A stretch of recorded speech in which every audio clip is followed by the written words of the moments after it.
Okay, welcome back. Lesson 10.4, Secants and Tangents.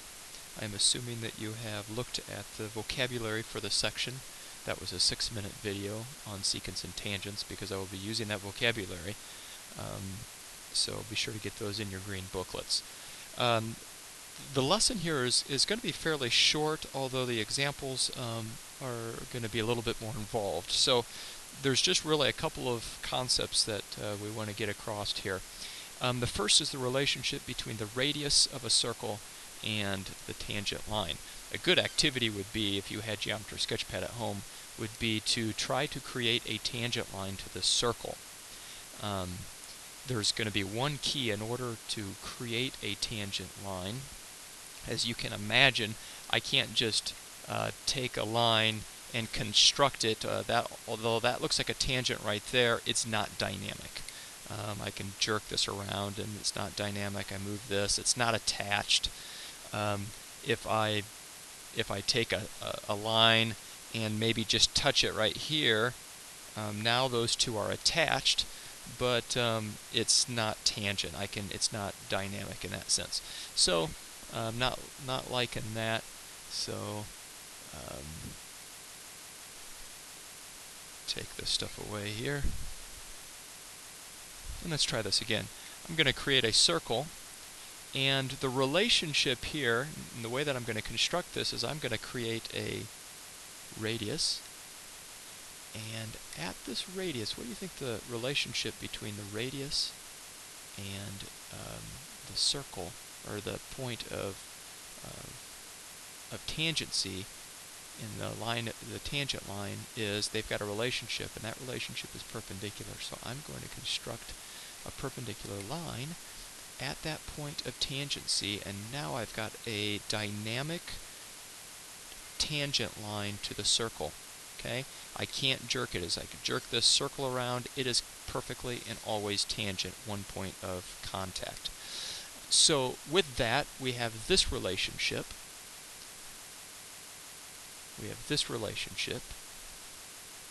If a tangent line,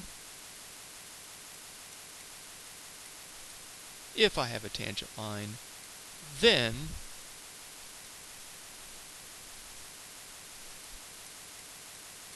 it is perpendicular to the radius. It is perpendicular to the radius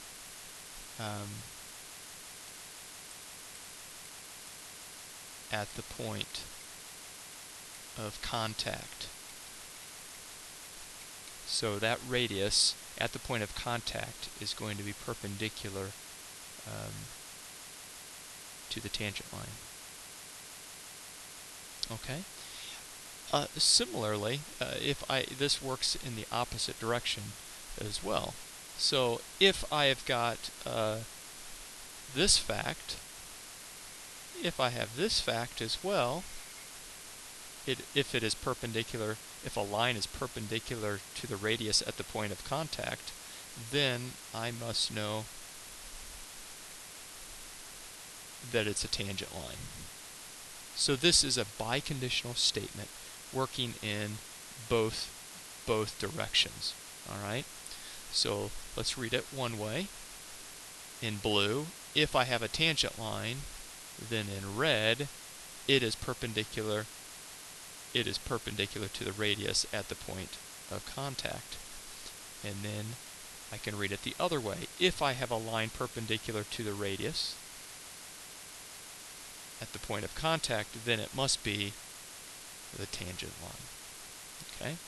This is not a theorem. This actually is a postulate. And you know that postulates cannot be proven. We have to assume them. So that is that's our working assumption about tangency and the circle. Now you can imagine on your homework, you're going to use that fact. Whenever you have a line of tangency, you've got a perpendicular, you've got a right angle that you can make. This here is a right angle.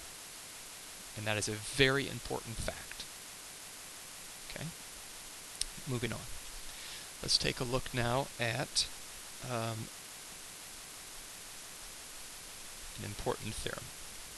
Okay, one theorem, this is called the two-tangent secant segment theorem.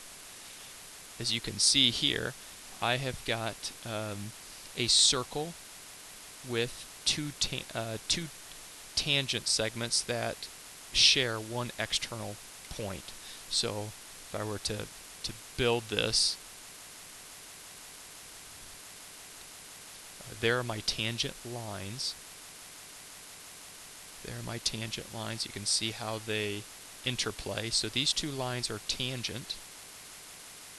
But in this theorem, I'm really not looking at tangent lines. I want to look at tangent segments. So I'm going to take those away, and that's what I have as two tangent segments. What do you think the relationship between these two segments are? What do they appear to be? We could induce this pretty easily with Geometry Sketchpad. I could just measure some things because there seems to be a relationship. And that relationship is that they are congruent. Okay, so that's what it is, this theorem. So let's record the theorem. The theorem is this.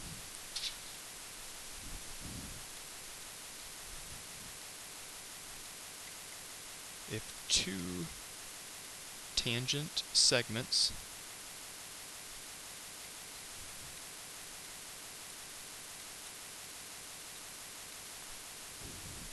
are drawn to a circle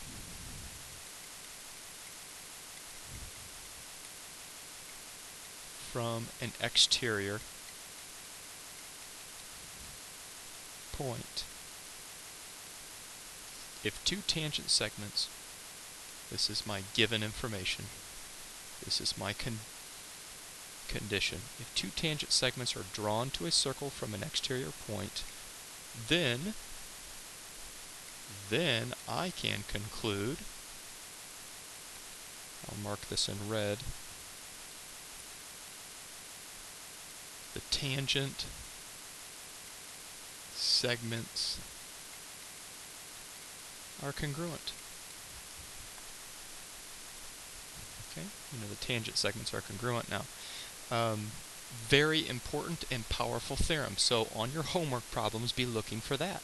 Whenever you have two tangents that share an external point, these two tangent segments share an external point, then they're congruent. So you're going to want to be looking for that. Deducing this, I hope with a couple auxiliaries you could deduce this pretty clearly. Okay, let me illustrate. Here would be the auxiliaries. This, and that makes this deduction very straightforward. We know that these are two radiuses. They've got to be the same. By reflexive, we have these the same. And then we learned in our postulate that since this is tangent and this is a radius, they form a perpendicular or a right angle. And then by HL, hypotenuse leg, we can show these two triangles congruent. Finally, those two segments congruent. So the deduction on that is not too bad. Okay.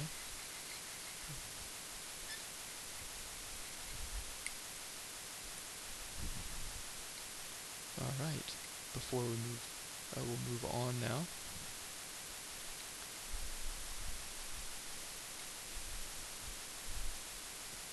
Oh, look at that. He agrees with you. You love this stuff too, don't you?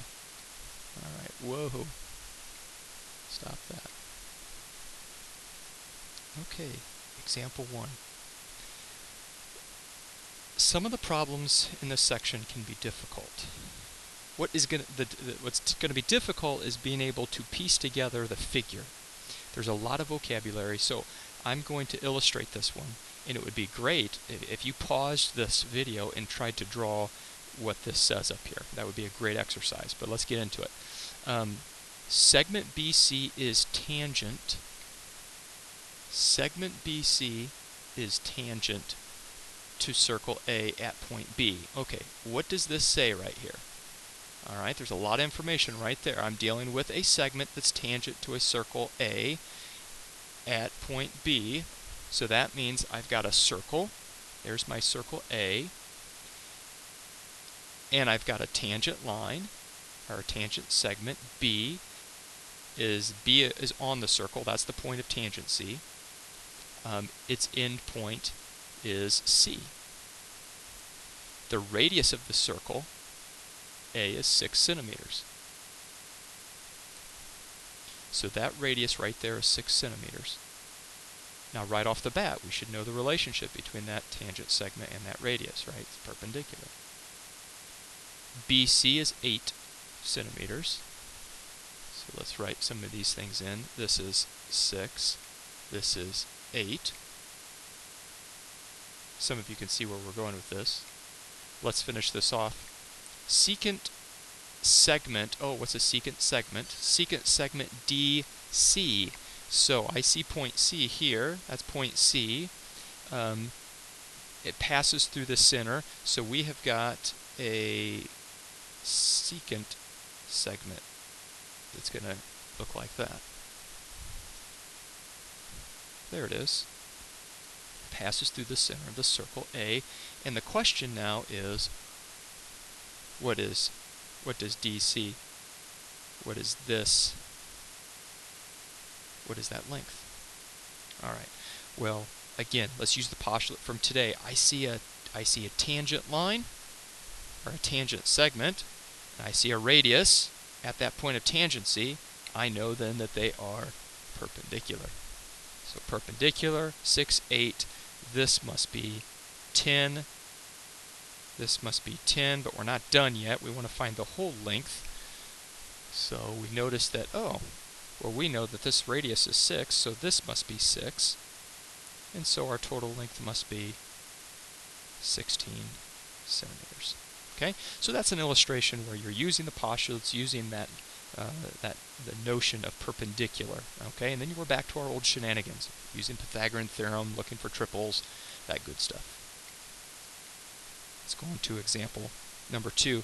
This example is called a common tangent problem. Again, a nice exercise. Pause this video and try to draw this picture from this paragraph. Okay, let's do this. A circle with a radius of 8 centimeters is externally tangent to a circle with a radius of 18. Now you have to be aware of some vocabulary here. A circle with a radius of 8 is externally tangent to a circle with a radius of 18. That's a larger circle. I've got a smaller circle and a larger circle externally tangent. Here it is. Okay? Large and small externally tangent. Okay. Find the length. It says find the length of a common external tangent. Okay, so that means we have a common tangent. These two circles are going to have a common tangent, and we want to know the length of that. So here's our common tangent. Now there's my common tangent line. What I am actually interested in is the length of that right there.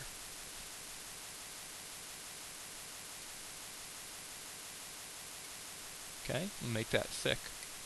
That's the length that I'm interested in. Oh my, how am I going to find that? Well, use the postulates in from this lesson.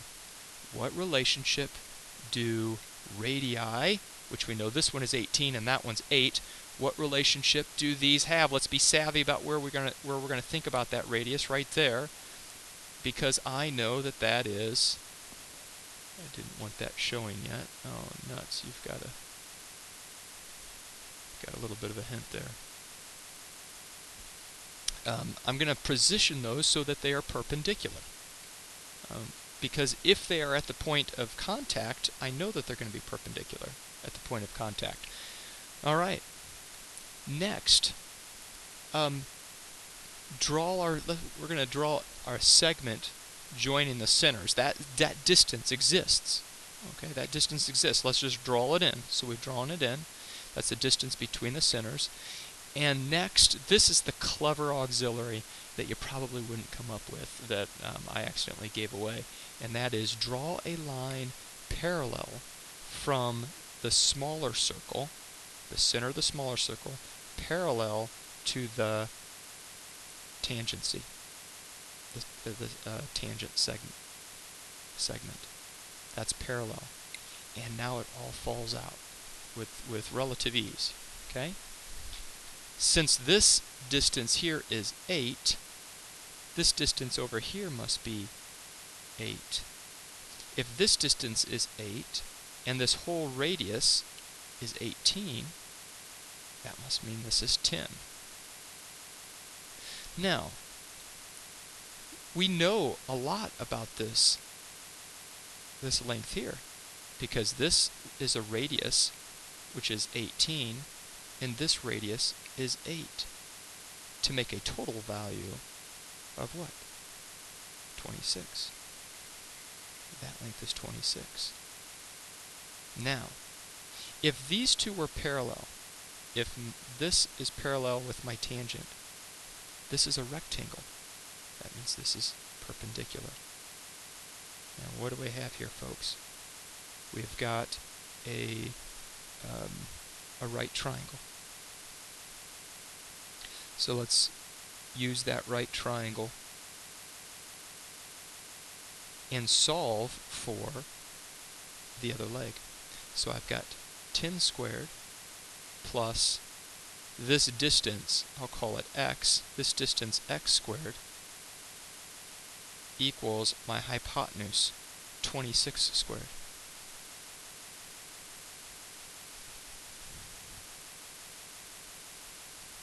Okay? Solve that. 26 squared is 676. Subtract 10 squared, or 100. You get 576. X squared equals 576.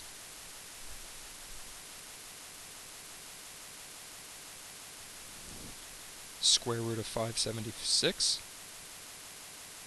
Do you remember that one from our memorization? X is 24. 24 centimeters. And we should note that this distance is the same as that one. So we have found our distance. Our distance is going to be 24 centimeters. Okay? Now, when you come against a common tangent problem, you're going to go through this procedure. Okay? You're going to reduplicate this procedure. You are going to draw the sketch. Okay? Draw the sketch, and you'll have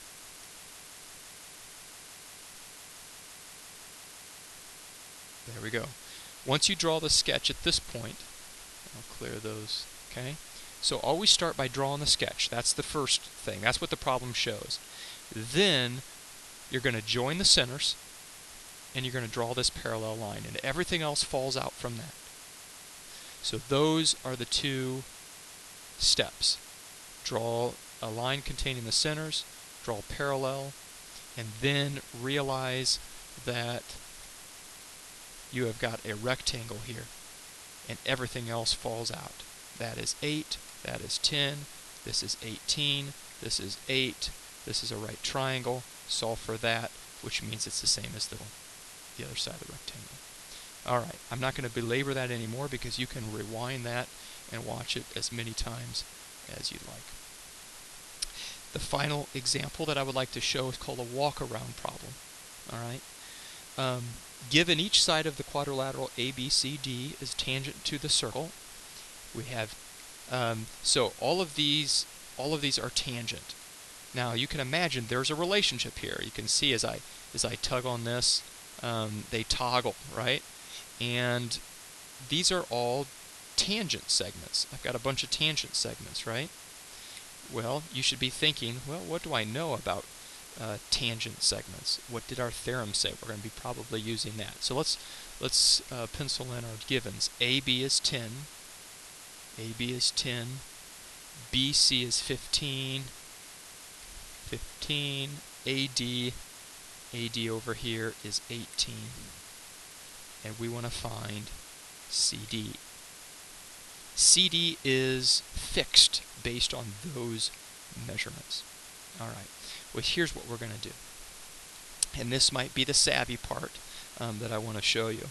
We're going to break right into this, and we're going to call something that we don't. Well, there's lots of distances here we don't know. For example, I don't know this tangent segment. I'm going to call it x.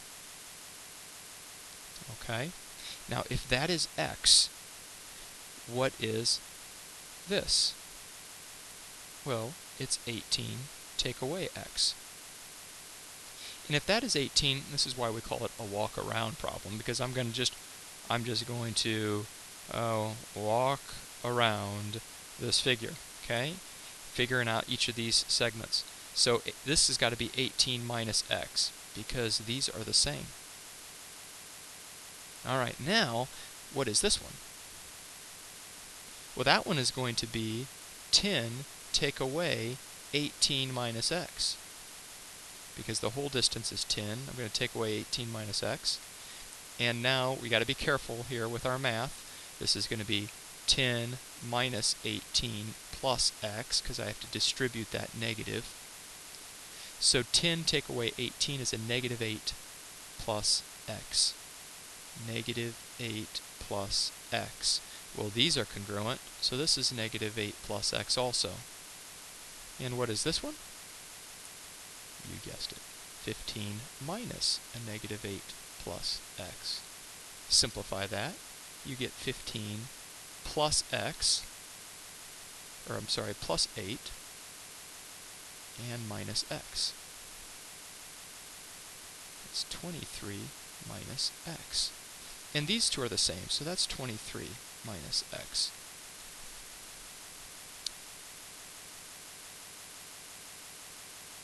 Okay. Now we started with this side being x. This side is x also. Look what we have. What is the total length here? The total length of this is 23 minus x plus an x. And look what happens to my x's. They simplify and go away. My answer is 23. Wow. Now that's mathemagics right there. Comes out. Okay? So here's the lesson. I'm not gonna, you can again stop and rewind and watch it all again. But basically, you can start anywhere and label one of the lengths x and then just start walking around the problem. Okay? Until you get back to where you began and you can write an expression that will be for that answer. So with that, I'm going to sign off, and we'll work on and extend some of these problems and concepts tomorrow. All right. Good night.